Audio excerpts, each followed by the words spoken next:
We say at Moms for Liberty, I see Tina's son behind her, we do not co-parent with the government. We will partner with our children's schools, but we do not co-parent with our children's schools, right?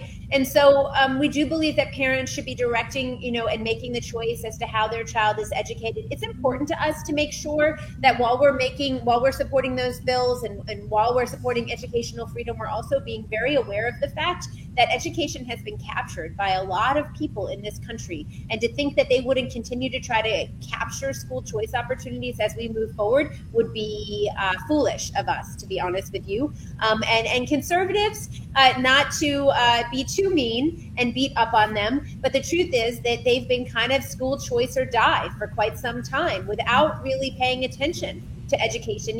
Kat, you homeschool, but we know for a lot of parents and a lot of single moms, and we have a lot of single moms that are members of Moms for Liberty, homeschooling may not be an option for them.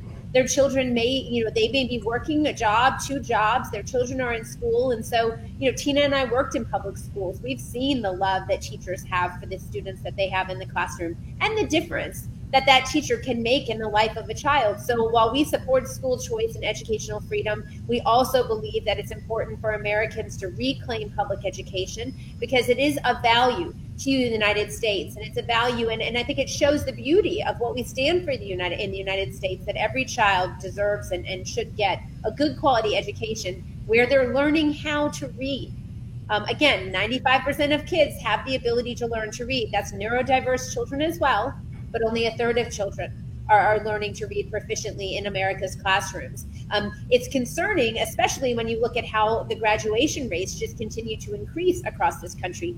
How does Chicago Public Schools celebrate the highest African-American graduation rate ever last year without students being actively involved in the classroom in person and with the proficiency rates where they are, which are just abysmal in Chicago Public Schools? And so we're tired of parents being lied to.